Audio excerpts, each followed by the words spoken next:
दोस्तों, जब भी दुनिया के सबसे अमीर लोगों की बात होती है तो हमारे भारत से दो बड़े नाम निकलकर सामने आते हैं, मुकेश अंबानी और गौतम अदानी। ये दोनों दुनिया के टॉप 10 बिलियनर्स में से एक है। लेकिन आज से 4 साल पहले जब भी अमीरी की बात होती थी तो हर जगह मुकेश अंबानी के चर्चे होते थे। लेकिन कोविड के बाद अदानी की नेटवर्थ रॉकेट से भी तेज बढ़ी है और आज मुकेश अंबानी को पीछे छोड़कर गौतम अदानी इंडिया के सबसे रिच पर्सन बन गए हैं। भले ही इन दोनों के बिजनेस मॉडल, बिजनेस स्ट्रेटजी और बिजनेस फील्ड एक दूसरे से काफी अलग है, पर ये दोनों भी आज अपने अपने सेक्टर के किंग बने हुए हैं। लेकिन एक बात इन दोनों में कॉमन है, ये दोनों भी गुजराती है। तो दोस्तों, आज के इस वीडियो में हम इन दोनों को कंपेयर करेंगे, इसके साथ इन दोनों के सक्सेस मॉडल के ऊपर बात करेंगे। तो बने रहिए हमारे साथ इस वीडियो के आखिर तक।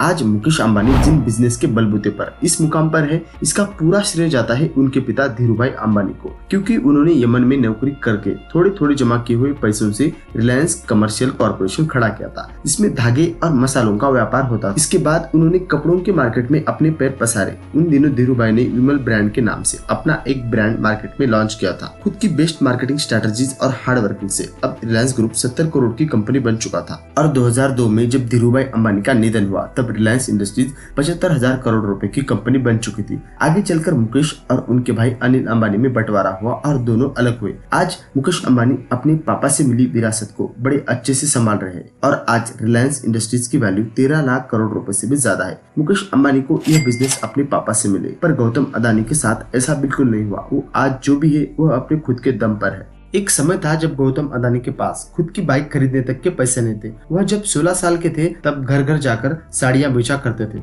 इसके बाद उन्होंने हीरो की दुकान पर और प्लास्टिक की फैक्ट्री में भी काम किया है। और जब पैसे जमा हुए तो उन्होंने सबसे पहले 1988 में अदानी एंटरप्राइजेस की शुरुआत की, जिसमें वह इंपोर्ट और एक्सपोर्ट का बिजनेस किया करते थे। 1991 में उनके बिजनेस को नई ऊंचाइयां मिली, जिसके बाद उन्होंने लॉजिस्टिक और पावर सेक्टर में अपने पैर पसारे और इतना बड़ा साम्राज्य खड़ा किया। इसके बाद कंपनीज की बात करें तो मुकेश अंबानी कुल मिलाकर 11 कंपनियों के मालिक है, तो गौतम अदानी कुल मिलाकर 10 कंपनियों के मालिक है। इसके बाद एजुकेशन। आज आप भी ये बात मानेंगे कि ग्रेजुएशन और सक्सेस का कोई लेना देना नहीं है, क्योंकि गौतम अदानी ग्रेजुएट भी नहीं है, वो एक कॉलेज ड्रॉप आउट है, क्योंकि बचपन में पैसों की कमी के कारण उन्हें उनकी पढ़ाई बीच में छोड़नी पड़ी थी। फिर भी आज वो इतने सफल इंसान बन चुके हैं। वही मुकेश अंबानी ग्रेजुएट है, उन्होंने यूनिवर्सिटी ऑफ बॉम्बे से केमिकल इंजीनियरिंग पूरी की है और उनके पास मास्टर डिग्री भी है। इसके बाद इन दोनों के बिजनेस स्ट्रेटजीज के बारे में बात करते हैं। गौतम अदानी की बात करें तो वो हर एक सेक्टर में अपने बिजनेस को एक्सपांड करना चाहते हैं, जिसके लिए वह ज्यादा से ज्यादा लोन लेना भी पसंद करते हैं, जिस वजह से अदानी ग्रुप की हर एक कंपनी पर लाखों करोड़ों रुपए का कर्जा है।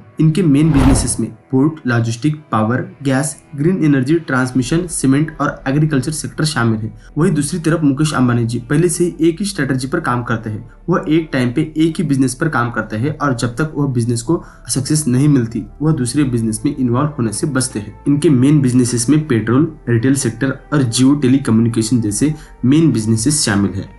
लाइफस्टाइल में भी मुकेश अंबानी गौतम अदानी से कोसों आगे है। भारत के सबसे महंगे घर में वो रहते हैं, जो एंटिलिया है, जिसकी कीमत 15,000 करोड़ रुपए से भी ज्यादा है, जो मुंबई में स्थित है। जबकि गौतम अदानी 400 करोड़ रुपए के ल्यूटेंस हाउस में रहते हैं, जो बड़ा लग्जरीज तो है पर उतना नहीं जितना मुकेश अंबानी का है। इतना ही नहीं, मुकेश अंबानी जी के पास the Falcon 900 EX private jet भी है और 240 करोड़ का एयरबस A319 प्लेन भी है, जो उन्होंने अपनी पत्नी नीता अंबानी को गिफ्ट किया था। गौतम अदानी जी के पास भी बीचक्राफ्ट्स और कई सारे एयरक्राफ्ट्स मौजूद है, जिससे वो देश में और देश के बाहर घुमा करते हैं। वैसे इन दोनों के ऊपर लोन भी है, जिसमें गौतम अदानी पर 2023 की एक रिपोर्ट के मुताबिक $2.27 ट्रिलियन का कर्जा है, जबकि मुकेश अंबानी पर $9 बिलियन का कर्जा था, जो अब इसे चुका चुके हैं और अब रिलायंस इंडस्ट्रीज एक डेब्ट फ्री कंपनी बन चुके हैं।